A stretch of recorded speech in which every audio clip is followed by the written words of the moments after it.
Imhotep. So I'm gonna just get right into it. Who is Lucifer? What is Lucifer? Is Lucifer a man or a woman? Most people tend to think that Lucifer is one and the same with Satan when this is actually not the case. Lucifer is, you could think of Lucifer as like a astrological energy source or a cosmic energy source. And you know, who is source? The main creator God, right? So look, I'm gonna try to break this shit down for y'all. Well, I'm going to break this shit down for y'all because I'm shattering paradigms. I've been that. So look, in order for you to understand Lucifer or Luciferian energy, you need to know what alchemy is. Now, I'm about to give y'all a basic definition of what alchemy is. So this right here, Google says, the medieval forerunner of chemistry based on the supposed transformation of matter. It was concerned particularly with attempts to convert base metal into gold or to find a universal elixir. This is just like when the Draconians came here and they created us to mine gold for them to take back to wherever they was trying to go. Right, but that's not the case here. Now we got a second definition, which is better. And by the way, that definition I just gave y'all, that's the same shit that those scientists do. Like how they, like them scientists that make, like that scientists that made Frankenstein. You know how they got the chemicals everywhere? They got that weird ass suit on with the apron, the leather apron and whatnot. That's bioalchemy. Them alchemical people. Niggas who do that alchemy. But alchemy is a branch of chemistry too, by the way. Now, this second definition says a seemingly magical process of transformation, creation, or combination. Right, now what does that sound like? You know how I gave y'all a example of alchemy where I said you take hate and you transform it into love or transform it into something else. You don't have to react to nobody hate. You don't care. You don't gotta care if nobody like you because you don't gotta like them either. You don't gotta like nobody. You don't. Now, when somebody's sending, it could be energy because alchemy has to do with manipulating light. It could have to do with manipulating matter, metal, anything physical, anything that's not physical, dark matter, energy. It's many forms of alchemy. And spiritual alchemy, that's like having power over your emotions, aligning your chakras, practicing belief. That's alchemy, working on the inside of you. Now listen. Let's talk about the Garden of Eden, right? How do you picture the Garden of Eden? A beautiful place with trees and flowers and stuff like that, right? Lotus flowers, the flower of life, right? Which is a feminine flower. They say God started as a flower, a lotus flower in some theologies, right? So I'm about to show y'all something. Oh, and by the way, look at this.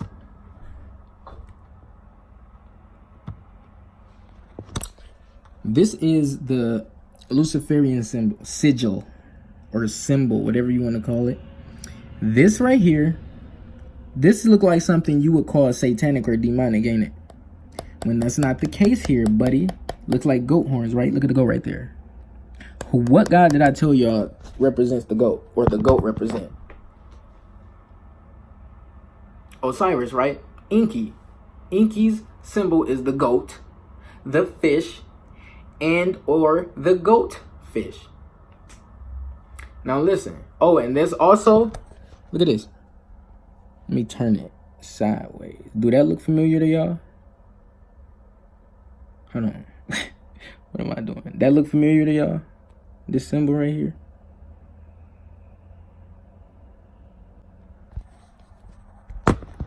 Google Play. Yep. But anyway, yeah. So let's talk about the Garden of Eden real quick. So I told y'all you can compare the garden, Adam and Eve to Osiris and Isis, right? So in the Garden of Eden, Adam and Eve got approached by a serpent. This serpent was actually not an evil serpent. This serpent was Ptah, right?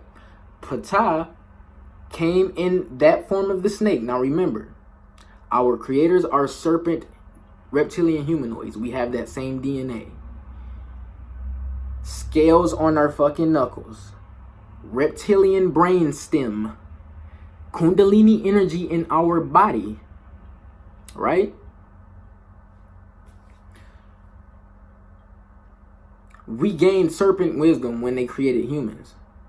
This serpent wisdom, they gave us an energy called a kundalini.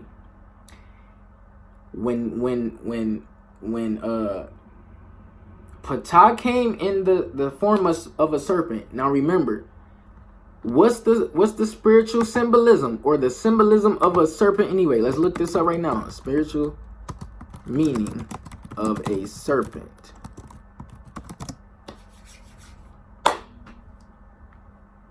The serpent or snake is one of the oldest and wisest blah blah blah methodological blah blah blah. We basically, the serpent represents life. It represents knowledge, wisdom. It represents healing. Now Ptah, when he came in form as a snake, he taught Osiris and Isis how to have. Look, let me show y'all something.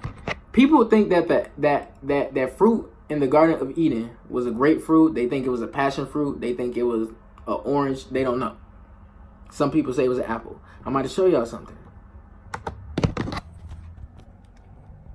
What that look like? That look familiar? That look just like the two halves of our brain hemispheres. That look just like our fucking brain hemispheres, right? Now let's look at the meaning of a apple. It says, aside from being a religious symbol, the apple is also an ancient fertility symbol. Who is the god and goddess of fertility? Isis and Osiris. Now listen, it represents love, temptation, and spiritual growth. Who represents love? Isis and Osiris. To eat the apple means acquiring knowledge. What gods are and goddess are the god of knowledge? Isis and Osiris. However, this fruit also, no. It say to eat the apple means to acquire knowledge. I told it to acquire knowledge. The apple looks like the brain, right? This is about to get deep. This is also why you take an apple to school to give to your teacher. Because you go to school to learn. That apple represents, if the apple represents fertility in the mind, what's inside of the apple? The seed. What seed is inside of your brain? A pine cone. Your pineal gland looks like a pine cone. What happens when you plant a pine cone in the ground? It grows into a tree. A pine cone is one of the oldest plants, the oldest trees on this planet. You got to know that. So what did I tell y'all? When your pineal, when your what's it called? Your kundalini travel up your spine into your pineal gland, you experience unconditional love.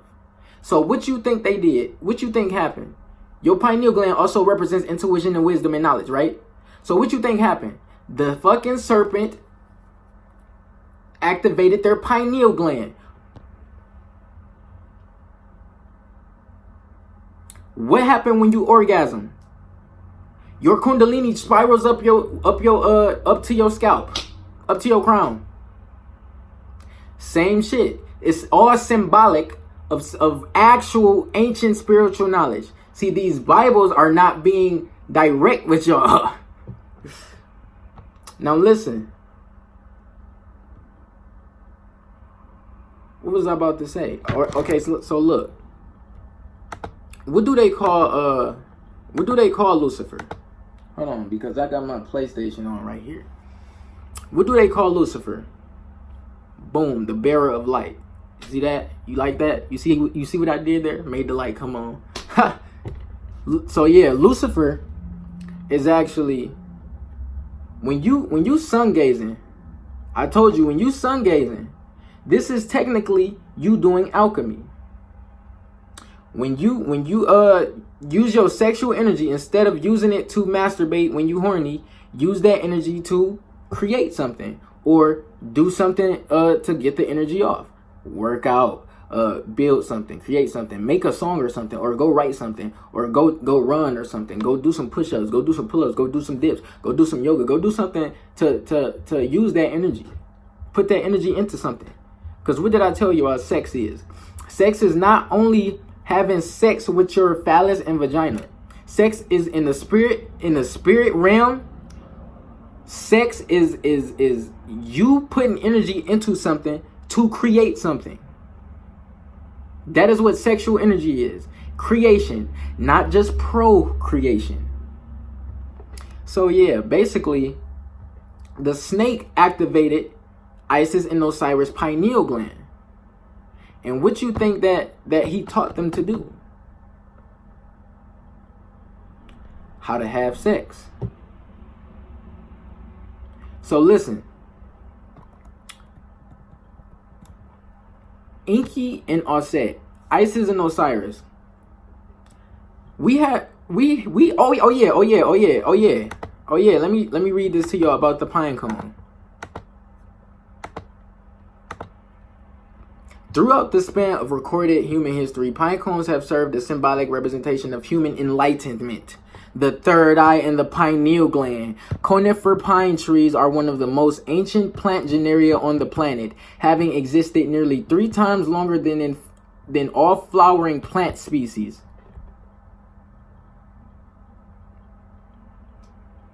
So for y'all just taking the knowledge out the book and just taking it into y'all brain and believing it for what it is, for y'all just taking face value, you know what y'all doing? Y'all are technically under feminine Luciferian energy. So check this out. Luciferian energy is not evil. It's about what you use it for and why you use it. You can use it for good and you can use it for bad. It's a feminine and there's a masculine. Enki, Osiris, and Isis represent masculine and feminine. They represent twin flames. They represent love. They represent the tree of life as well. They're in the tree of life. So the seeds of life. See, I'm gonna have to do a video on it. I already said I was doing the peace sign because look, that seed of life turning it into the tree of life, it puts you at peace on the inside, right? So that's where the peace logo comes in. The peace logo we see is the tree of life turned upside down. So that's why, yeah, already mentioned that in another video, but I'm mentioning it again. So Isis is representative of the numbers 11 and 7, or the numbers are representative of Isis. Now, 11 itself, like I was saying before I was fucking interrupted. Now, the number 11 can also represent twin flames. Because when you have a twin flame, this means you are 1 in 1 with that person. 1 and 1 come together to make 1. When you have a twin flames, y'all are one and the same and share a soul. Y'all are bound and destined to meet in this life. And when y'all do, y'all activate both of the kundalinis inside of each other. So when y'all get together, you can even have met this person in public or not even. Y'all probably got around each other and y'all kundalini activated and y'all didn't even notice. You was around your twin flame. Now, your twin flame, when y'all get together, your masculine is going to spiral from the right side of your body up into your left brain. Your left brain, we all know that's the masculine brain. That's associated with logic, analysis, mathematics, rationality, and creative thinking, stuff like that. And then you got the right side of your brain. So your feminine kundalini is going to travel from the left side of your body up into your right brain. Your right brain is associated with imagination, love, creativity, oneness, kindness, forgiveness, stuff like that. It's your feminine brain. So, listen. I'm about to show y'all something. So, we talked about the masculine aspect of Luciferian energy. This right here, when we talking about the feminine aspect, when we talking about the dark aspect. This right here is Metatron's cube. This is the equivalent to pixels in a video game. This is what we are made out of. This is the light we see every day. This is light at a microscopic level. This is not an evil symbol. This is not Satan. This is Metatron's cube. Metatron is an archangel. We made out of this. Our light is trapped inside of this. What else? When we get out this life, our light comes out. This thing is a light prism, but in this realm of existence, we see Satan's form of light. That is where the word El, electricity, comes from, because Satan's other name is El to the Canaanites. The Canaanites call Satan El, E-L, right? So El Diablo. And another thing I gotta show y'all, but first, I told y'all the snake, the serpent in the Garden of Eden is Ptah, right? And y'all know the Garden of Eden to look beautiful, have a bunch of flowers and trees everywhere, right? So I told y'all Brahma is the same as Ptah. Brahma is Ptah. Brahma is the Hindu god, the main one god creator, primal. This is Brahma. They say Ptah / Brahma started as a flower of life, right? This, I told y'all the first human. You could say the first deity was a female, but the first deity, Ptah, does not. This thing right here, Brahma and Ptah, have no gender. It is a hermaphrodite, or it's hermaphroditic. I know I've been saying Ptah as a he, but it has no gender, but it has a masculine and feminine aspect. And I'm about to tell y'all how. Y'all see how it got 3 heads right here, right? Now I told y'all in the family tree, it start with Ptah, and then they branch off into his masculine and feminine energies. So that is Osiris right here. His other head is Osiris. That one is Isis. This is feminine, that's masculine, and he is both. So like y'all know how we are able to exist in multiple dimensions at once. We are multidimensional beings. We exist in this dimension and we exist in higher dimensions at the same time. He is able to do that. And I know many cultures and many people know of God to be able to incarnate in physical form in different universes or on planets, whatever. Right? So he is a multidimensional, Ptah, Brahma is a multidimensional being as well. Otherwise, this wouldn't exist. Osiris wouldn't exist. Isis wouldn't exist. These are our creators. And this right here is the main creator God. This is the God of creation. And I'm about to show y'all something else. So, I told y'all, since the snake in the Garden of Eden is Ptah, right? What does that mean Ptah was doing when he came and told them to eat the apple? He was teaching them how to have sex, teaching them how to use their Kundalini energy, giving them serpent wisdom. We've talked about serpent wisdom. What is that? I've seen this thing in a video before. And this is Egyptian ancient technology right here. Right here you have some little generator things right here where a statue of a man is holding it up. But right here it starts with a flower of life, or a lotus flower. Then you see out of it spiraling a snake with a light bulb around it. You see the snake and the flower of life right here? What the hell do you think the flower of life and the snake is? A vagina and a penis. If the lotus flower or the flower of life represents life, feminine Ankh represents life, what does that mean that is? It's masculine and feminine energy. Listen to me. Hold on. Okay, so white actually means black, and black actually means white. Black is something devoid of color. Our information and education, our whole fucking, I told y'all, I'm telling y'all, this English language is bastardized. Excuse me, it's all backwards. So when we talking about the feminine aspect of Lucifer is called Venus. Who rules Venus? Hathor, right? Hathor also rules, or Venus also rules what? Taurus, the sign Taurus. Taurus is a bull. Hathor and Sekhmet are two of the same, two in the same coin, two of the same goddess, two different aspects of each other. When we talking about these two, They represent the bull and the cow. You can look them up.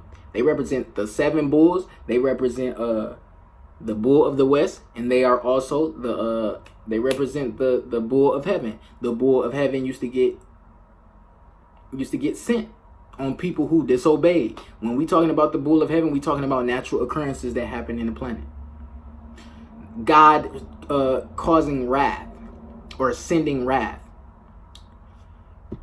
Listen, when you using your eyes and you looking into this light spectrum, when we talking about Venus, we are talking about your senses in this material realm. Venus was known to get people trapped and under the illusion of the material realm. So this is being stuck using your 5 senses. Being stuck using the material realm, if that makes sense to y'all. Because when you using your senses, you taking in information. Your eyes is your weakest sense. So this is why when you're the one who you manipulating yourself if you using the dark one, the dark version, the feminine aspect of Luciferian energy. It's about manipulating matter, manipulating energy, manipulating the photon light spectrum. Your eyes are like cameras. This is why photon light spectrum is called photon. Photo, the lens of an eye, the lens of a camera. Your eyes can focus, the fucking lens of a camera can focus. It works the same way. But this is all Set. Hathor is the feminine aspect of Set. Lucifer is the creator god. Serpents represent wisdom, infertility, and life and healing. Isis and Osiris represent fertility and life. The cow represents fertility. Ptah represents creation and life. So that means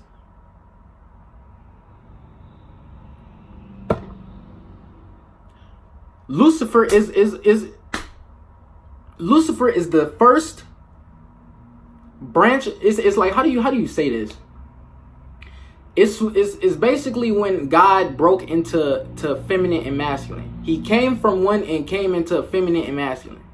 He made himself dual, or God made itself dual, if you can follow what I'm saying. So I want y'all to know something. All in all, this is not something demonic. This is not something evil. It just depends how you use it. This is just like with mirror gazing.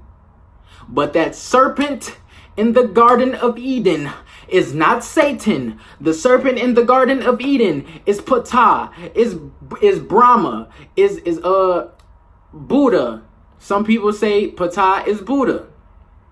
This is the main creator God that created the macroverse. And people think that there is only God of the universe, and that universe is the only thing that's outside this planet. There is more than just the fucking universe. You got to think outside of the universe. The universe ain't the only thing that's out there. What do you think the universe is? Dark matter. So when you using the feminine, not this kind of a tangent, but when you're using the masculine version or the feminine version of Luciferian energy, you manipulate dark matter.